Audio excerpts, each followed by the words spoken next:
Tylenol back pain. A muscle relaxant plus effective pain relief in one pill.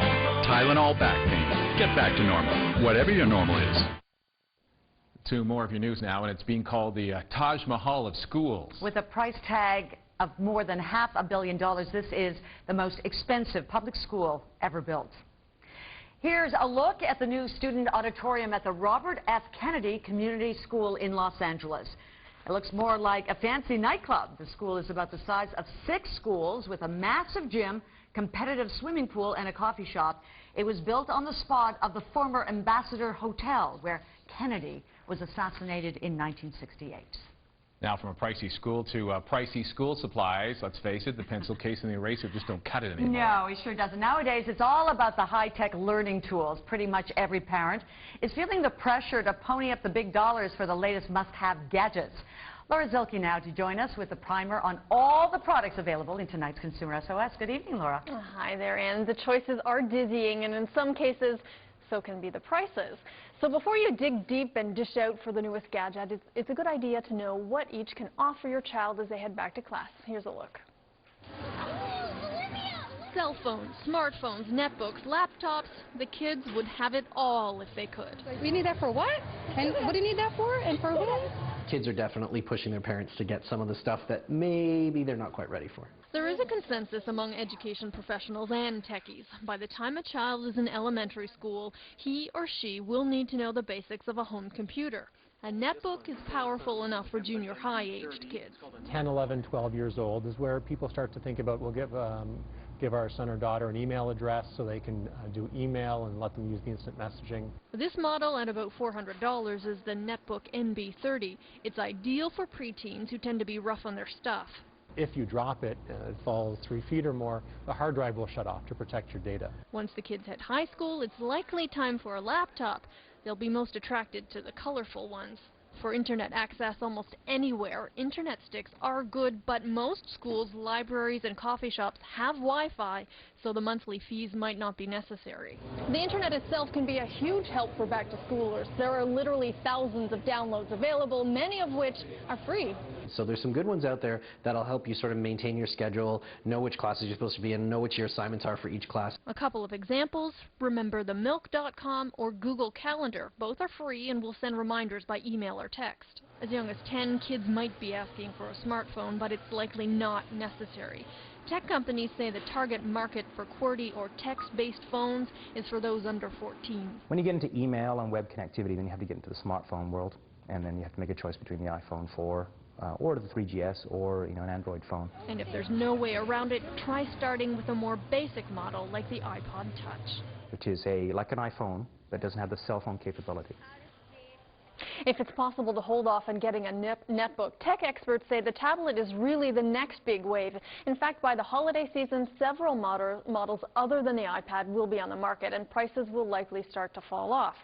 As always, for more information, log on to our website, globaltoronto.com, for more information on some of these products. The latest in hybrid car technology has arrived here in Ontario. The first plug-in variety of the Toyota Prius is now in the city for real-world testing on our Toronto streets. Over the next 12 months, Toyota, the province, the City of Toronto, and Ontario Power Generation will study how the car handles on our streets and, of course, in our weather. Now here's another one for the techies out there. Electronic company Toshiba has come up with a new 3D TV that does not require those special glasses. The technology was thought to be at least a few years away. The company expects it to be available in Japan first, and that will be by the end of this year. Toshiba will unveil 3 models of the 3D television, which will cost several $1,000s. But like most things, Anne and Leslie, years from now, it'll probably only be a couple hundred. No doubt about that. All right, Laura, thank you so much. You're welcome. Okay, hands up if you've ever fired off an angry email and regretted it just seconds later, but too late, the damage is done. That is, unless you use one service that offers what you might call an email mulligan. Daryl Kanine-Belt has the story. What is your most embarrassing email moment or text?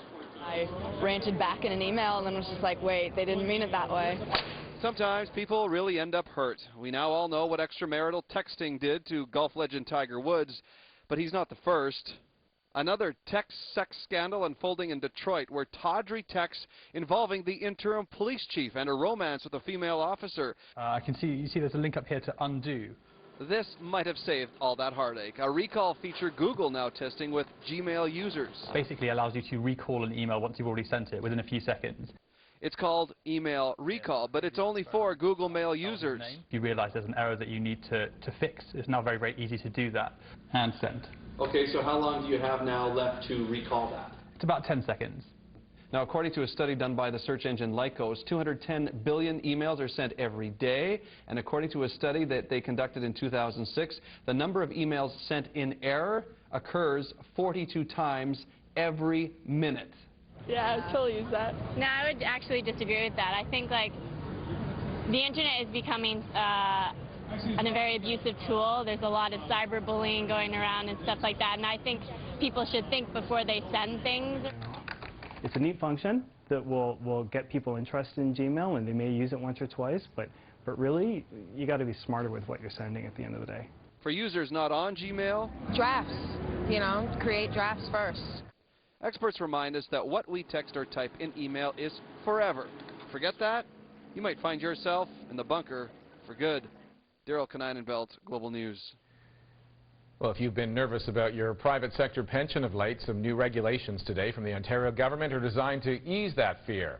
Finance Minister Dwight Duncan is tightening the rules to be sure the retirement plans are properly funded. Some large pension plans plummeted in value during the recession, of course, and threatened to overwhelm the province's Pension Benefits Guarantee Fund. That's the pool of money which protects pensioners if all plans fail together. Among the changes announced today, employers with pension plans will have to pay more into that guarantee fund, and rules for valuing pensions will be tightened now, making it harder for companies to avoid making contributions if a plan became underfunded. If you want to enhance benefits, if you want a better pension, you're going to have to deal with the reality of how you pay for it. Because the alternative is it falls back on the taxpayer through the Pension Benefits Guarantee Fund. One more note for you. Duncan says employees who contribute to a pension should not see any change on their paychecks. The legislation, by the way, will be introduced sometime this fall. Well, a pension, not a big concern for an Ottawa man who claimed his half of last week's Lotto Max jackpot. Friday the 13th turned out to be a lucky day for Gerald Clement.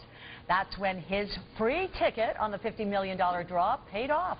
Today, the construction worker, former construction worker picked up his check for $25 million, big ones. He says the money won't change him or the people closest to him. Sure it won't. You know, the people that know me well, that should never change. I don't think. Gerald, who just turned 50, says his plans include fishing, golfing, and relaxing in that order. And that, my friend, sounds like a plan. Rewriting Freedom 55 to Freedom 50. That's right. All right, we're going to take a short break, but still to come some serious news tonight. Shocking details about that bus massacre in the Philippines. Word tonight, a Toronto area family is among the victims, and police may be to blame. We'll hear from friends and family coming up. Also ahead, incredible video of a speeding car that lost control and then went airborne. We'll show you the aftermath of this terrible crash. Hi, this is Rob Lath, and coming up on the News Hour, smooth sailing out on Lake Ontario, plus a sneak peek at this year's Busker Fest.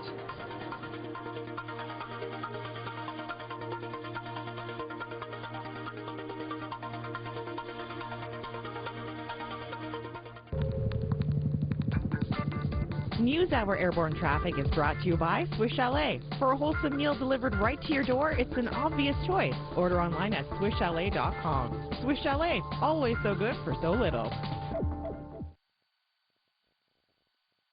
Global's powerful new drama, The Good Wife, has been recognized with 9 Emmy nominations, including Best Dramatic Series. It's your family. You better start looking for a good defensive journey, pal. Best Lead Actress. I've had enough of everything. Celebrate the best. Quite a ride. It's time to discover The Good Wife. Tonight at 10, 9 Central on Global. Erase insecurities. Erase doubt. Erase all those little voices in your head that say, look at that wrinkle. Introducing the Eraser Foundation from Maybelline. A breakthrough? Our patented applicator and concentrated hydrating formula with collagen and goji berry